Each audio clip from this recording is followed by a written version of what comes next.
Hello my dear, मैं सत्येंद्र सजग आपका अपने YouTube चैनल पर स्वागत करता हूं। इस YouTube चैनल पर लगातार आपके लिए बहुत ही ज्ञानवर्धक, मोटिवेशनल और बहुत सी स्टोरी ऐसी मिलेगी जो आपके जीवन को बदल दें। यदि आप कुछ नया करना चाहते हैं तो जरूर हमारे चैनल पर बने रहें। हमारे चैनल को सब्सक्राइब करें, लाइक करें, शेयर करें और आवश्यक कमेंट भी करें। प्रिय मित्रों, मैं अपने विषय पर आता हूं। हम सबके घरों में एक डिस्कस हम बचपन से ही सुनते हैं कि भाग्य बड़ा है कि कर्म बड़ा है। यद्यपि मेरा अपना निजी विचार ये कहता है कि कर्म हमारे हाथ में है, भाग्य हमारे हाथ में नहीं है।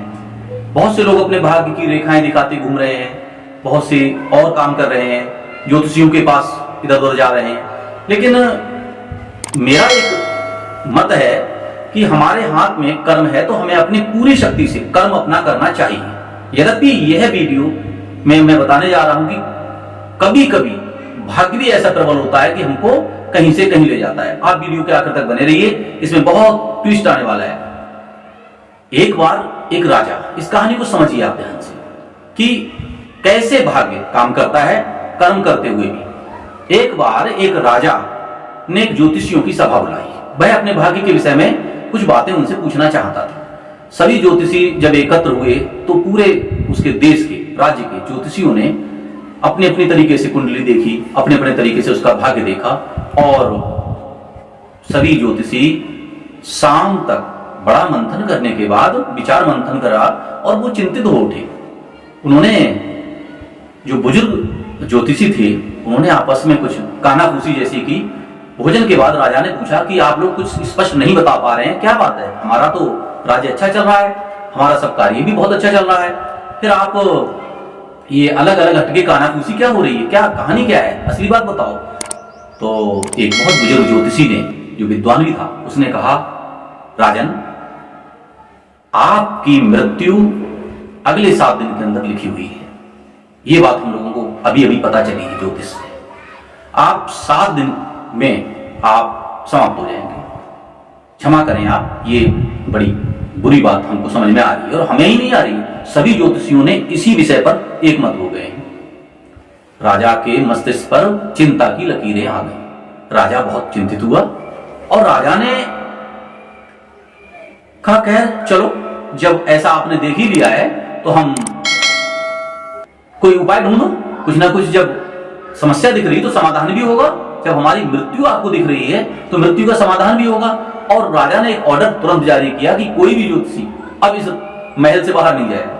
सभी ज्योतिषियों को इस महल में रहकर इस समस्या का समाधान ढूंढना है, अर्थात मेरी मृत्यु ना हो, ऐसी कोई तंत्र मंत्र ढूंढ लेना है।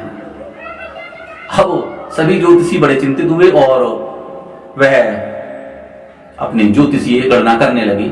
2 दिन बीते, 3 दिन बीते, उधर राजा की चिंताएं बढ़ रही थी। उन सब ने कहा, आगामी सोमवार तक आपकी मृत्यु सुनिश्चित है। अब धीरे धीरे टाइम बीत रहा था, ज्योतिषी भी चिंतित हो रहे थे, राजा तो बहुत चिंतित हो रहा था क्योंकि बड़े विद्वान ज्योतिषियों ने ये बात कही थी। और अंततः शनिवार की शाम का समय हो गया, लेकिन समाधान कोई उचित नहीं मिला। ज्योतिषियों ने आपस में एक मंत्रणा की और उनको एक उपाय बताया कि हे राजन, जब हमारे पास कोई समाधान ना हो तो हम सब ने अपने बुजुर्गों से, अपने परिवार में एक समाधान सुना है, वही समाधान हमें लगता है काम आना चाहिए। राजा ने क्या, बताओ। जब बताया गया कि भाई कोई समाधान ना हो किसी समस्या का तो वहां से भाग जाना चाहिए, राजा को ये बात जची। उसने कहा, हाँ, बात तो ठीक कह रहे हैं आप लोग। तो इसका मतलब यह है कि आपको यहां से भाग जाना चाहिए। हो सकता है इस राज्य का राजा मरने वाला हो तो आप इस राज्य से दूर भाग जाएं और जितनी दूर जा सकते हैं, राज्य की परिधि से दूर। राजा को जैसे ही ये सुझाव मिला और उसको जचा भी, उसने रात्रि में ही अपना घोड़ा सेट किया और चल दिया और अपने राज्य से सुदूर यात्रा पर निकल गया। चलते चलते वह जो है अगली संध्या तक अपने राज्य की परिधि से बाहर हो गया था, अपनी राज्य की सीमाओं से बाहर चला गया था। और अंततः वह राज्य से बाहर जाकर रात्रि 12-1 बजे तक पहुंच गया। जंगल में थका हारा एक पेड़ के नीचे सो गया, घोड़ा वहीं बांध दिया। सुबह थोड़ी देर से उठा था और जब सुबह सोकर उठा तो सूर्य उदय हो रहा था। उसका बहुत मन निश्चिंत जैसा हो गया था। उसने चैन की सांस ली, सूर्य को प्रणाम किया और अंगड़ाई लेते हुए कहा, चलो मैं बचा तो राज्य से दूर आ गया, और अज्ञात स्थान कौन सा है ये ऐसी कुछ जिज्ञासा में था और कुछ शांति और सुकून महसूस कर रहा था। यकायक उसके कंधे पर किसी ने हाथ रखा। वह एकदम स्तब्ध रह गया और उसने जब देखा तो पूछा कि आप कौन हैं और इस एकांत स्थान पर आप मुझसे क्या चाहते हैं? तो उसने कहा, हे राजन, मेरा नाम मृत्यु है, मैं यम का दूत हूं और मैं आपका ही यहां इंतजार कर रहा था। आपकी एक्चुअल में मृत्यु इसी वृक्ष के नीचे लिखी हुई थी, किंतु यहां से हजारों किलोमीटर दूर आप अपने राजधानी में बैठे थे, तो 4-6 दिन पहले मेरी चिंता यह थी कि आप यहां आएंगे कैसे, लेकिन आप तो स्वतः यहां आ गए। अब तुमने मेरी चिंता दूर कर दी है। राजा स्तब्ध था कि मेरे भाग्य में मेरी मृत्यु लिखी थी, मैं इसको टाल नहीं पाया और मैं स्वतः ही वहां चला गया।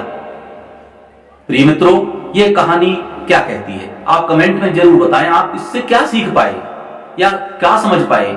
उस राजा की वही बताते हैं मृत्यु हुई और अंततः उसके भाग्य ने उसको जकड़ लिया। आप सबने अब तक वीडियो को देखा, आप सबका बहुत बहुत धन्यवाद। मैं तो आपसे कहूंगा, कर्म आपके हाथ में है, भाग्य पर निर्भर ना रहे। Thank you very much.